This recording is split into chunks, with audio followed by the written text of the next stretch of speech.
What's up, everybody? Welcome in. This is 1796 Boys. We got myself, Bryce, and Ryan tonight. We're going to be going over the bracket. It's the most wonderful time of the year. And, this one today, if you want to see full in-depth analysis of each pick, check out our podcast. It's available everywhere you can find podcasts, Spotify, iTunes, YouTube. So tonight, instead of breaking down every single matchup, we're just going to we're going to go through each region, identify the games that we're excited to watch, notable storylines, and we're going to pick our sleepers. We're going to pick the teams that we think are built to go on a run. Every year there's a team or two that does something incredible that nobody thought about. So we're going to try to identify who that will be this year. So we'll go ahead and get into it. So in the East, well, we'll start with the South. In the South, Alabama State won their game. Did you see the ending of that? That Hail Mary pass and fumbling the ball around. Yeah, I mean, that's what March is all about. Crazy stuff like that. It's crazy. It doesn't matter who wins because they're going to get killed, but it's still cool for them. So let me just start off by saying in the South, there's a couple games in the South that interest me from like an upset perspective. Now, I'm not going to count like a 10 or a 9 as an upset because those are basically coin flips. But in the South, I actually the one that everybody's going to like is Michigan and UC San Diego. UC San Diego is going to be a darling 30-win team. Michigan isn't world beaters by any means. The Big Ten was not good. And the reason, UC San Diego is 35th in net rating. Like, that's actually legit. Like, they're 2-1 in quad 1 games. Like, they have a legit resume. But Ryan, you know how I handle betting. If everybody's on one side, that makes me think it's not going to happen. I'm not taking UC San Diego. Michigan has 2 7-footers. A team that plays in the West Coast like the small conference on the West Coast. I don't think they're going to have the size to keep up with Michigan. I think it's too trendy. Everybody's picking it, so I'm going to look elsewhere for a 12 seed. I have a couple other ones that I like better. What about you? What do you think about that one? I was pretty on the full coverage we did last night.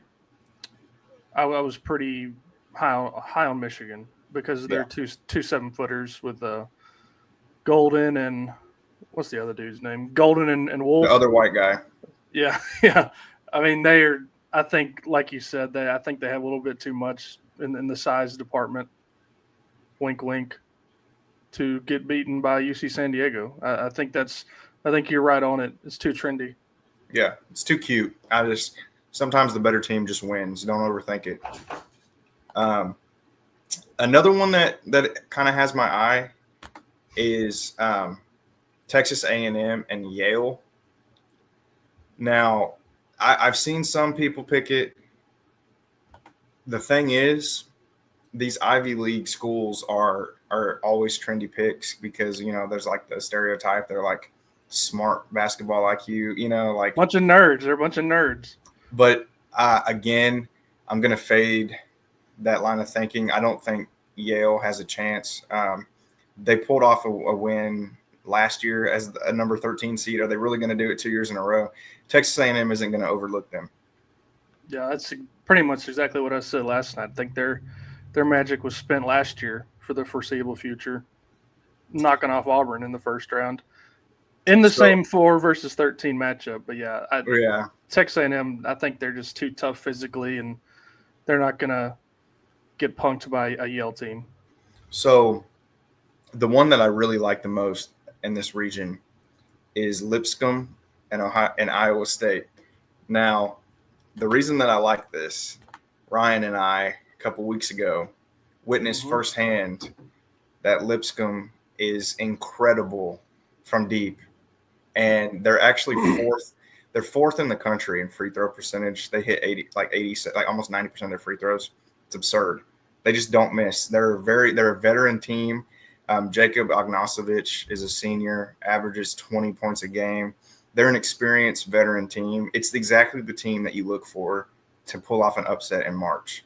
It's full of veterans. It's a veteran coach. They can get hot and score 100 points. Yep. And Iowa State is – I don't know if y'all talked about this. Iowa State's best player isn't playing. We did not talk about that. Yeah, that matters to me. I mean, their best player's out for the tournament. Like, he ain't coming back. And that could be demoralizing. And then you throw in the fact that Lipscomb has 3 guys that are capable of dropping 20. And I honestly think Lipscomb is good enough to beat this team. And I am actually predicting it in my money bracket. I predicted Lipscomb to pull off the upset here. I just think that veteran-laden shooting team against a team without their best player, I think it's ripe for an upset. Yeah, I'm on the same page. This is my favorite 14 seed out of anybody. They're the best 14 seed based on KenPom. They're even better than a lot of the 13 seeds that are trendy picks with your high points and your Akrons. So, like, they made 18 threes when me and you went to see them destroy the Governors, Bryce. Rip. And well, see, the thing is, though, is like they play in a shitty conference, yes, but whenever they've played good opponents, they've played them close. They barely lost to MTSU. I'm blanking right now. They played like Missouri or somebody and lost by like 5. Like, they're a good ass team. Yeah, I'm on the same page for sure. I'm assuming you don't. I didn't get to watch the podcast yet. I'm assuming you don't have Bryant beating Michigan State, right? No, we do in fact have Michigan State moving on to the second. Yes. So, never bet against Izzo in March. I do think Bryant will cover. I wouldn't be surprised if it's like a 12 to 15 point game. Bryant absolutely smoked everybody in their conference. Like, what they did in their conference tournament was pretty incredible. They're also a team that can score 90 points. It wouldn't surprise me if they kept it respectable. I don't think they'll get beat by 40 or anything. But I actually like Michigan State quite a bit. You okay with moving on, or do you have anything else for that region? Not about the South, other than I think Ole Miss is going down to whoever wins this game going on right now. Agreed. Yeah, I mean, we talked about it off air earlier with the way that UNC rightfully is getting hate with their AD being the one who decides who's in the tournament. Yeah. And they have what are they, like 1-11 in quad 1 games? Something awful, yeah. Something horrible. But with the way that I think about things, that makes me think they're going to go on a run because nobody expects them to. Yeah. So moving on, we'll go to the West. We'll just go down. I do think Norfolk State is the best 16 seed by a considerable margin, but Florida's going to absolutely smoke them. There's zero chance of an upset. Here's one. Everybody loves the 12-5 matchups. I love the one in this one. I think Colorado State is way underseeded. Yes, I have an undying hatred for Memphis. Yeah. Colorado State's another veteran team that can shoot the lights out. I think they're on a hot streak. I think Colorado State could easily beat Memphis, and I don't even think it could be close. I wouldn't be surprised if Colorado State wins by 10. Well, did you know that they are favored in this game? That makes me a little nervous. Yeah. Because everybody's going to be on Memphis. I don't know. I think Colorado State, I would not be surprised if they win by double digits. Yeah, I think last night in my vote in our bracket, we did have 3 people, so we had a tiebreaker. I was one of the ones who picked Memphis to move on, is simply because of PJ Haggerty and guards rule march. But that's the only reason. I don't like the team as a whole, and I think their trip ends in the second round. But I do think they get past Colorado State. They definitely do have the best player in the game, which you can't underrate. Yeah. Moving on. I don't love that one. I hate Memphis, so it's fun to pick. Yeah. The 4-13 matchup in this one, I don't like. I think Maryland is very good. I think Maryland could have been a 3 seed. I don't think Grand Canyon's particularly impressive this year. I know last year they were pretty good. I like Maryland to get past that. Yeah, Bryce Drew is complete ass. So I'm just he's this is third year in a row in the tournament, but I just not buying it this year. I mean, it's impressive that he's like taken a relatively unknown school to the tournament, several times in a row. But still, it's cute, but it's going to end quick. One that I do like is Drake. Again, this one could possibly be motivated by hatred, but Drake is another team that's got veterans. They've got a first-year head coach, but he knows what he's doing. I think that's an exciting team. A lot of people picked Drake last year and were disappointed because they ended up losing pretty bad. But I think this is the year that Drake actually does something. They're all every time they make the tournament, somebody picks them as a Cinderella. I think this is the year though that they finally get over the hump. I mean, you keep going at it, eventually you're going to get one. Yeah, I like Drake because not even necessarily because they're Drake. It's just because Missouri is crashing and burning into the tournament. They've lost, I think it's 4 of their last 5 games down the stretch here. So it's and then you go against the slowest team in D1. It's going to frustrate them. So I'm definitely on board with the Drake Bulldogs. The only like problem I could see for Drake in that is, like you said, I think eventually if Missouri gets out to an early lead, like 10-point lead in the first, I think it would be hard for them to come back. But if they control the tempo and play how they want to play, I could see them running away with it. Yeah. I'm not a big fan of the 3v14 in this one. I predicted Lipscomb last round. I don't think UNC Wilmington has a snowball's chance. I like Texas Tech a lot. And the analytics are very high on Texas Tech. I think Texas Tech gets by here no problem. And then, obviously St. John's and Omaha, not picking Omaha. Omaha might score 20 points. I mean, St. John's has an elite defense. Their offense is putrid. Number 1 defense on KenPom. Yeah. They're every bit as good as advertised defensively. Omaha hasn't played anybody remotely close to St. John's. So another cute story, but they don't have a chance. Yeah. And they have one of the greatest coaches of all time, which, he's been to March a time or two. Yeah. And then I know we said we weren't going to count, 10s as upsets, but I do think Arkansas could beat Kansas. I mean, I don't think that's even a stretch to say. I mean, Arkansas has a very talented roster. Everybody on their roster was a top recruit pretty much. It wouldn't surprise me if it all clicked. It's another all-time great head coach. But, Kansas has an all-time great head coach too. So, and Kansas is there every year too. So that one's a real coin flip to me. How did you feel about that? I'm just curious. I like Kansas because of their defense, and Arkansas is very much a okay, it's your turn to score now type of offense. It's a lot of just here's the ball, do something, and I don't think Boogie Flynn being back is going to help Arkansas. They made their run without him. Yeah, they got right without him, and then I also remember Hunter Dickinson destroying Jonas Adu and Maui last year. So if that matchup is consistent in that game, Kansas might even win substantially. Yeah, for sure.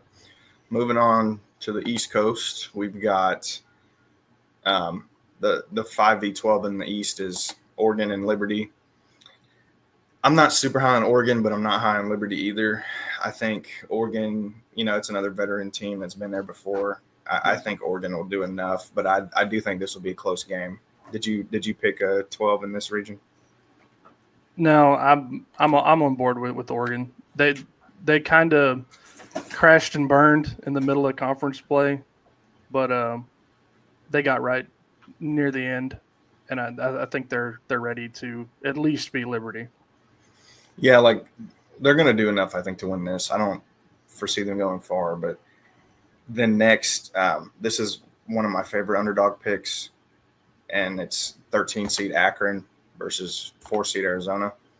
I love Akron. Akron is fun to watch. Maction, it's crazy. Akron has one of the best offenses in the country. They can put up 100 like it's nothing. And, Arizona does have Caleb Love, who's been there with 2 teams. So, he's good. But I do think Akron, this is a game that could really surprise people. Like, I think Akron could win like 100-92. Like, Akron's just crazy. And Arizona just doesn't impress me. Like, they're a solid all-around team.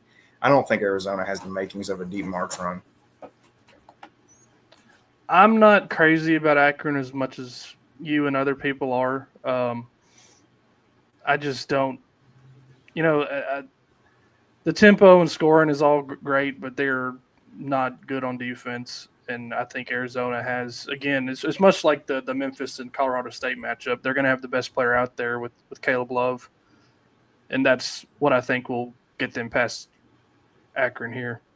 It's a very high floor, like high ceiling, low floor matchup for me, because there's a scenario where Akron, if they hit all their shots, they can win. But there's also a scenario where they're ice cold and they can't stop Caleb Love and they get killed.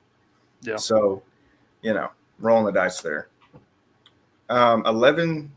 So, a lot of people are picking VCU over BYU. Again, I'm going with BYU because of the experience. It's a team that just knows what to do. They don't ever win in the tournament. Mark Pope couldn't win there, but I'm not that impressed by VCU. The analytics aren't that impressed by VCU. I don't know. What did you think about that one? I like VCU because of defense, and BYU just fell apart against Houston in the Big 12 tournament. And I think if VCU can even come close to that level of defense, they have a shot here. And I actually picked VCU in my bracket. So I like the Rams. They're only 6 points behind BYU on KenPom. Yeah. I mean, it's a lot closer of a matchup than the seed line indicates here. The 3 and 14 is Wisconsin and Montana. And this is kind of like a reverse psychology thing too. Wisconsin's getting absolutely no love. And a lot of people are not liking this Wisconsin team. They think they're overseeded, which they probably are. But I think they're good enough to beat Montana. Yeah, Montana is a group of luck merchants. KenPom actually has a metric for luck, and they rank number 1 in the country. And they also have a dog shit defense. So, yeah, Badgers move on. And then, another interesting 7v10, St. Mary's and Vanderbilt. I know Vanderbilt plays obviously in a way better conference than St. Mary's does. It's St. Mary's or Gonzaga every year. But St. Mary's is good. St. Mary's is a solid all-around team, another team that has full of veterans, people who've played in big games before. Yep. I like St. Mary's. Vandy's cute little story ends quickly. I think last night Jim and Eli convinced me to take Vanderbilt, but it's just how it is leading up to Thursday. You change your mind 14 times, but I don't know if I'm not sticking with Vanderbilt here because I don't know.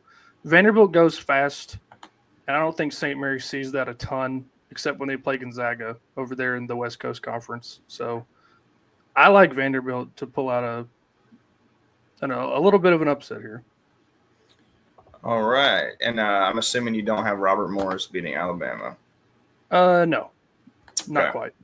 Moving on, finishing with the Midwest. SIU Edwardsville is terrible. Houston will beat them badly. McNeese and Clemson. This is probably the second most popular, maybe the most popular upset pick. Yeah.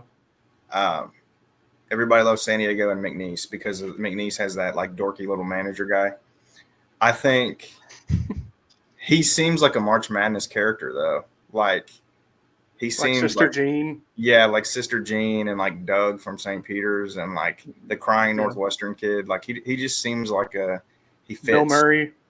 I think Clemson's a team that always gets underrated. Everybody always thinks Clemson sucks and like isn't going to do anything. Again, it's one of those picks where like everybody's picking it, so it makes me want to go against it and just take Clemson. But I do think that this McNeese team learned from last year. They were a trendy pick, like Drake. They were a trendy pick last year too, Yeah. and I think they probably learned from that. And I think they will beat Clemson. I don't trust Will Wade in the tournament.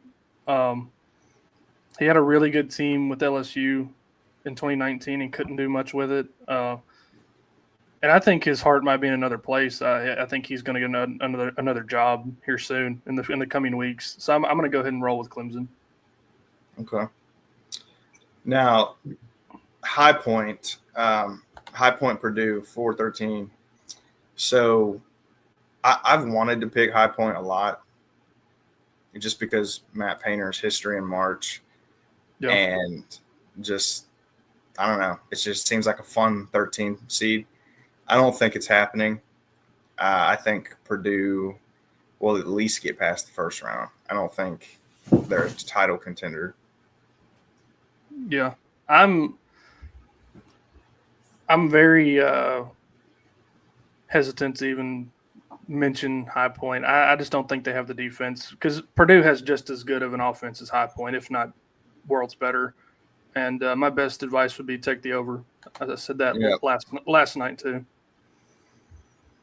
For sure. Now, here's the one everybody's going to want to know our opinions on. Kentucky and Troy. Now, would it be hilarious? Yes. Troy was pretty solid. I think they were the 2 seed in their conference behind South Alabama. Mm-hmm. Or Arkansas State, one of the two. But they ended up winning the conference, obviously. They're not like excellent at anything. I do think Kentucky – Mark Pope hasn't won in March. He just hasn't. But I do think Kentucky's talented enough to win this game, even with the injuries, even with their recent struggles. I don't think there's a chance that they lose again as a 3 seed. It would be too good, and it just – it can't happen, I don't think. Yeah, if Troy wasn't one of the worst 3-point shooting teams in the tournament, I might, make the meme-worthy pick of Kentucky being out in the first round again.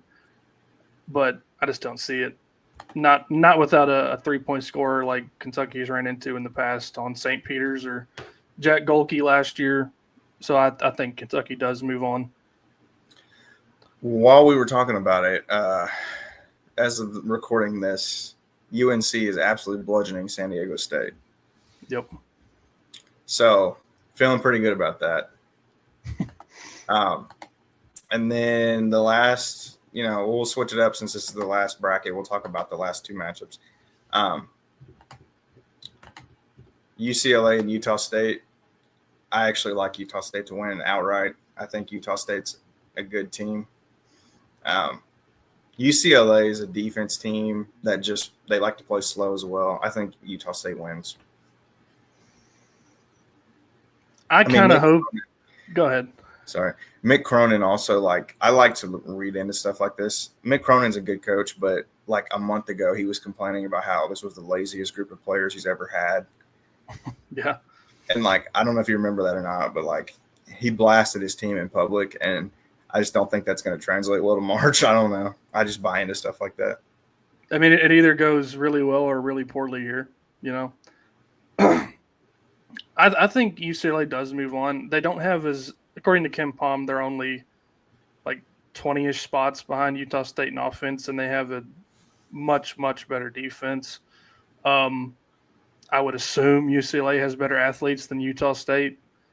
And for a Tennessee fan's sake, I think it would be way more likely to overlook Utah State than, one of the best college basketball programs ever in UCLA. So I kind of hope UCLA does move on, and I think they will.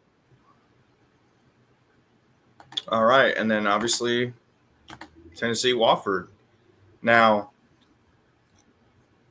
I do think Wofford they're incredibly hot.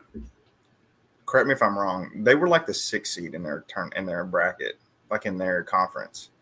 Yeah, I think Chattanooga was at the top of the SoCon and flamed out. Yeah. They've got a lot of momentum. They have the granny shot guy, which makes me kind of nervous because that just seems like a March meme. Yeah. But it's Tennessee. I mean, Tennessee's defense is you don't play anything near what Tennessee's going to show you in the SoCon. So, I mean, it's going to be probably lower scoring. I think it'll be like 68 to like 42.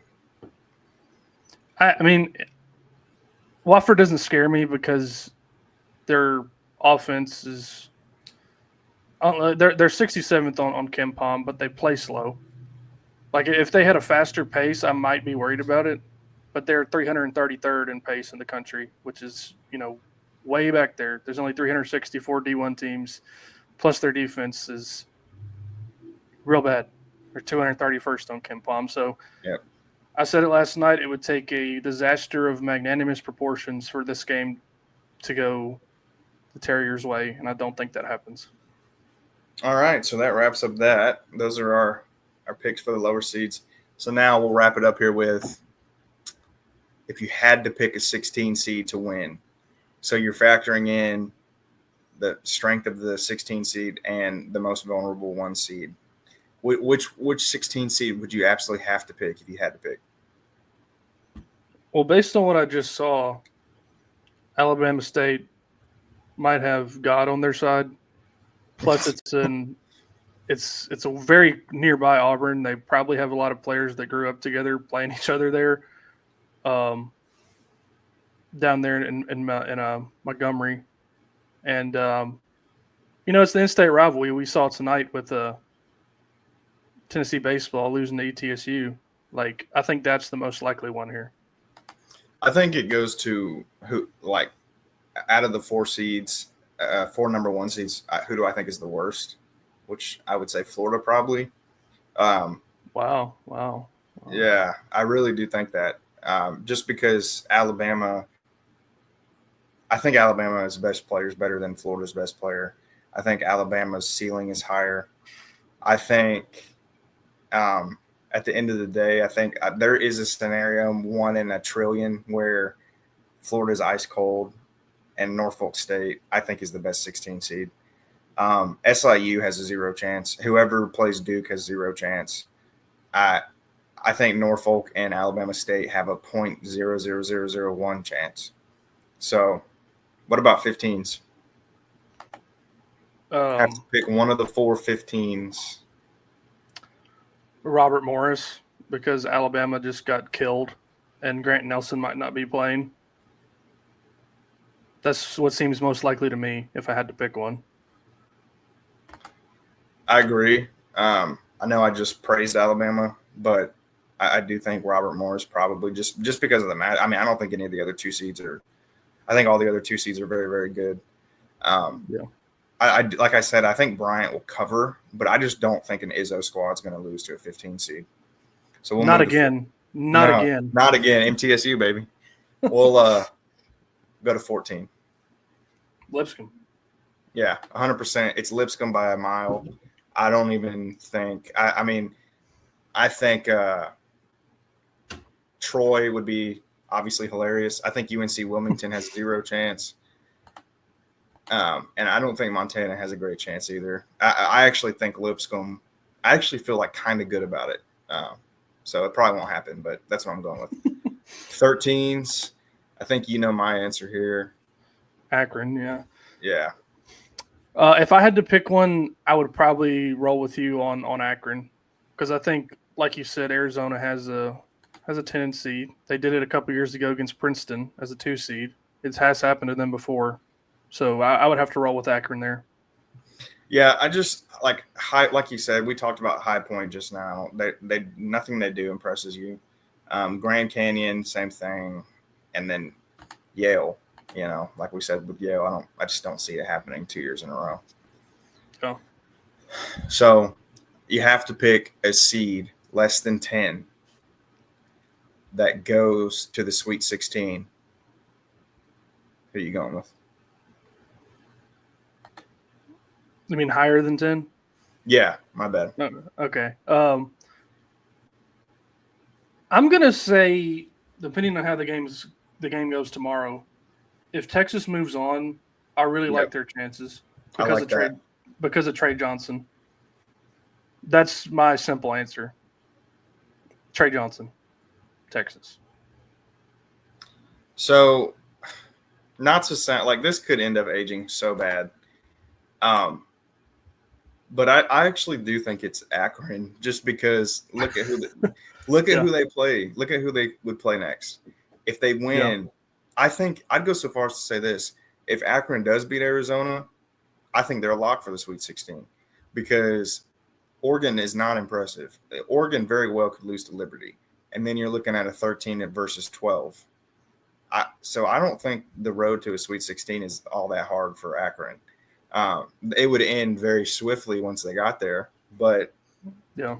I could see Akron. And then another one that I do think is interesting to think about is not Colorado State. I'm sorry, Drake. The problem with Drake is Texas Tech is really good. I'm really high on Texas Tech, and I don't like that. I don't love that matchup in the round of 32 for them. No. You would be praying in this scenario like that Drake easily handles Mizzou, and UNC Wilmington somehow gives Texas Tech like a run for their money. Yeah. And then the last one that I could see realistically is McNeese, and that's for the same reason, just because of their second round matchup. I don't think anybody would be that impressed with Purdue. It's not, they don't have Foulming anymore. You know, if McNeese takes down Clemson, I don't think they're going to be scared to face Purdue in the next round. Yeah, I agree. So, what about 7? Let's just say 5 through 10. If you had to pick a team to make a run. So I'm going to have a couple for that. So in the South, if I had to pick somebody 5 through 12 to make a run, it would be Louisville. I think Louisville got underseeded. I think what their new coach has done is an absolute masterclass, considering Kenny Payne had the team in the depths of hell. Yeah. I mean, you look at – they're kind of in the same boat if you look at the bracket. So if Louisville beats Creighton, you know, it sucks that you have to play Auburn, but I do think that they would match up kind of decent, actually. Yeah. And then another – oh, sorry. Go ahead. I was just going to say another 5 through 10 that I think my favorite, if I had to put money on one 5 through 10 seed to make it to the Sweet 16 at least, it would be Gonzaga. There's some stat where Mark Few hasn't missed a Sweet 16 since Barack Obama was in office. Yeah. So it seems like a pretty, like if you were putting money on a 5 through 10 to make it far, that would be the smart choice. Well, mine would be Gonzaga too, because I think they're the most underseeded team in this whole thing. They come in 9th in the Ken Palm rankings. They have Mark Few, a really good coach. I mean, that's the team. I think the problem with picking 8 or 9s though is you have to get past the 1 seed, and that's what makes it hard. But yeah, I mean, but Houston has had that happen to them before. I mean, they've been here before and lost in spots like that, whether it be in the round of 32 or the Sweet 16. And like I said, Gonzaga, they have no business being an 8 seed. I don't really care what happened in the West Coast Conference. Like, they're going to make some noise here. Yeah. Plus, they were one of the most unlucky teams. You know, that luck metric that I mentioned earlier. They're 341st in the country in luck. So maybe their luck turns here. Any time for it to turn around, it'd be now. The last 5 through 10 that I would not be surprised to see going to run is Kansas. And that's just recency bias. I mean, Bill Self is one of the greatest to ever do it. One of the best players in the country is still on the team. It's not like Hunter Dickinson sucks now. For whatever reason, they just haven't got it together for a prolonged stretch like we're used to seeing. But it wouldn't surprise me at all if they knock off Arkansas, and then you're looking at their next round matchup. St. John's, I don't think – that would be I would love to watch that. Like, I hope that – I mean, I'm sure it will. Kansas versus St. John's, though, by no means. I think Kansas might even be favored. Wow. Well, I mean, where would that game be played in the second round? Because that would matter a lot if it's in the. It doesn't tell me. If it's out there on the West Coast and you got to go from New York to somewhere out west, there'll be a ton more Kansas fans there. But yeah, Kansas fans will be anywhere. But yeah. But even without that factored in, I mean, you might be right. I mean, Kansas gets a lot of respect, and you know that the betting people are looking very aware that the normies are going to come out for March Madness. So, could happen.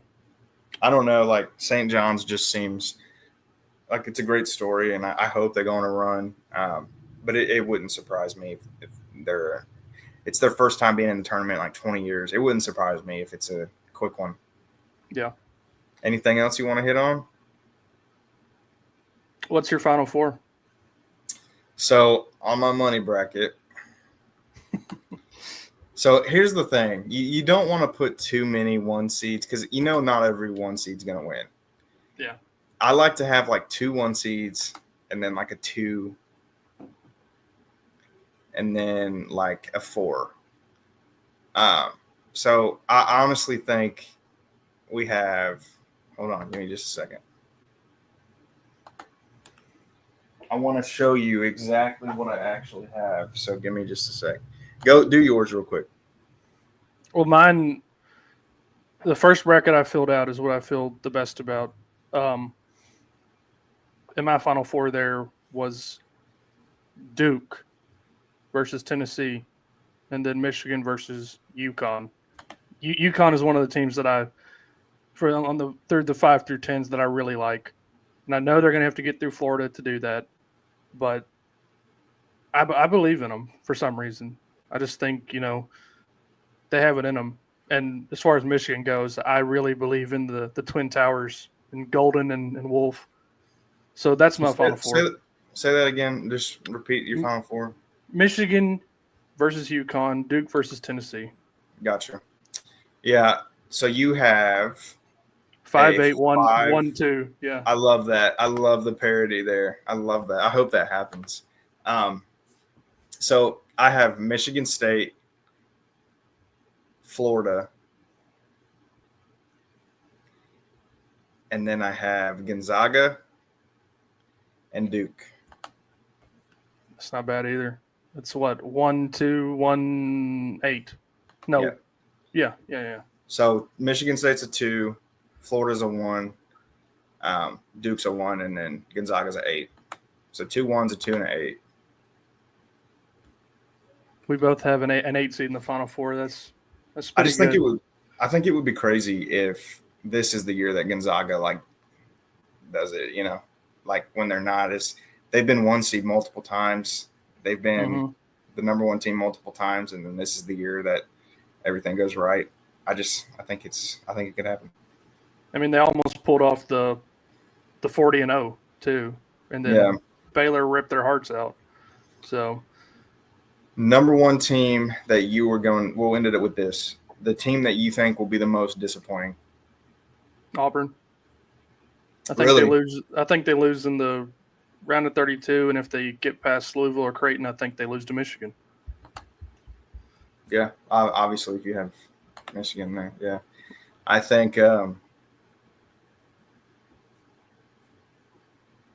I mean, I think Kentucky could be pretty disappointing. Yeah, I mean, to me, it's almost kind of expected at this point, though. Yeah, true. True. Because they've had all these injuries and they've been hot and cold all year. Are they really going to put together 2 or 3 games to make a decent run? Probably not.